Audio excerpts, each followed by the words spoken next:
ಸ್ನೇಹಿತರೆ, ನಮ್ಮ ದೇಶದ ಪ್ರಧಾನಿ ನರೇಂದ್ರ ಮೋದಿಯವರು ದೇಶದ ಜನತೆ ಕುರಿತು 9 ಒಂದು ಪಾಯಿಂಟ್ಗಳು, ಚಿನ್ನ ಆಗಲಿ, ಡೀಸೆಲ್ ಪೆಟ್ರೋಲ್ಗಳಾಗಲಿ ಇವನ್ನೆಲ್ಲ ಸ್ವಲ್ಪ ಮಿತವಾಗಿ ಬಳಸಿ ಅಂತ ಮೊನ್ನೆ ಮನವಿ ಮಾಡ್ಕೊಂಡಿದ್ದಾರೆ.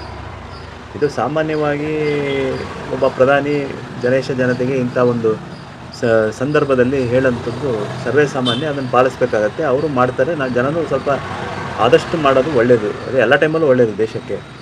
ಆದರೆ ಇದನ್ನೇ ಹೇಳಿದ್ದೇ ತಪ್ಪು ನನಗೆ ವಿರೋಧ ಪಕ್ಷಗಳು, ಈ ಎಡಜೀವಿಗಳು ಇದನ್ನೇ ಹಾಕೊಂಡು ಅವರು ಫಾರಿನ್ ಟೂರಿಗೆ ಹೋಗೋದನ್ನಿರ್ಬೋದು, ಇದನ್ನಿರ್ಬೋದು, ಅವರೇ ಓಡಾಡ್ತಾರೆ. ಬೇರೆಯವರಿಗೆ ಹಂಗಾರೆ ಒಬ್ಬ ದೇಶದ ಪ್ರಧಾನಿ ಓಡಾಡೋದಕ್ಕೂ ನೀವು ಪುಕ್ಷಾಟೆ ತಿರುಗಾಡೋದಕ್ಕೂ ಎಲ್ಲದೂ ಒಂದೇ ಲೆಕ್ಕಾಚಾರನ ಅಂತ ಗೊತ್ತಾಗಿಲ್ಲ.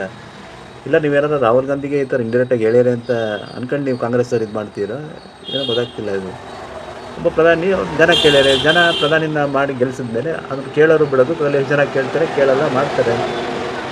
ಇದರಲ್ಲಿ ತೀರಾ ರಾಜಕೀಯ ಮಾಡಿ ಕಮೆಂಟ್ ಮಾಡೋಂಥದ್ದು ಏನಿದೆ ಗೊತ್ತಿಲ್ಲ. ಇಲ್ಲ ಪ್ರಧಾನಿ ಏನಾರ ಹಿಂದೆ ಸಿಗರೇಟ್ ತರಕ್ಕೆ ವಿಮಾನಗಳನ್ನು ಕಳಿಸ್ದಂಗೆ ಏನಾರ ಕಳಿಸ್ತಾ ಇದ್ದಾರಾ? ಆ ಥರ ಶೋಕಿ ಏನಾರ ಇದೆಯಾ? ಇಲ್ಲ ತಾನೆ.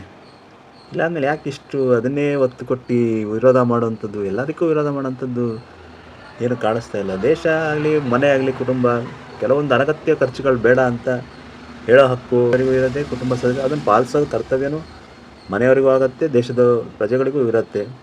ಆದಷ್ಟು ಜನ ನಾವು ಏನೇನು ಬೇಕು ನೋಡಿ ಅದನ್ನು ಪಾಲಿಸೋ ಒಂದು ತೀರ್ಮಾನಕ್ಕೆ ಬರೋಣ. ದೇಶದ ರಕ್ಷಣೆ ಮುಂದೆ ಈ ರಾಜಕೀಯ ಮಾಡೋರು ದಿನ ಮಾಡ್ತಾರೆ. ಹಂಗಂತ ನಾವು ದೇಶದ ರಕ್ಷಣೆಗೂ ನಮ್ಮ ಒಂದು ಜನಗಳ ಒಂದು ನೆರವು ಸಹಿತ ನೀಡೋಣ. ನಾವು ಅದಕ್ಕೆ ನಮ್ಮದೇ ಒಂದು ಕರ್ತವ್ಯ ಅಂತ ತಿಳ್ಕೊಂಡು ಇದನ್ನು ಪಾಲಿಸೋಣ ಅಂತ ಈ ಮೂಲಕ ಎಲ್ಲರಲ್ಲೂ ಕೇಳ್ಕೊತೀನಿ. ಧನ್ಯವಾದಗಳು.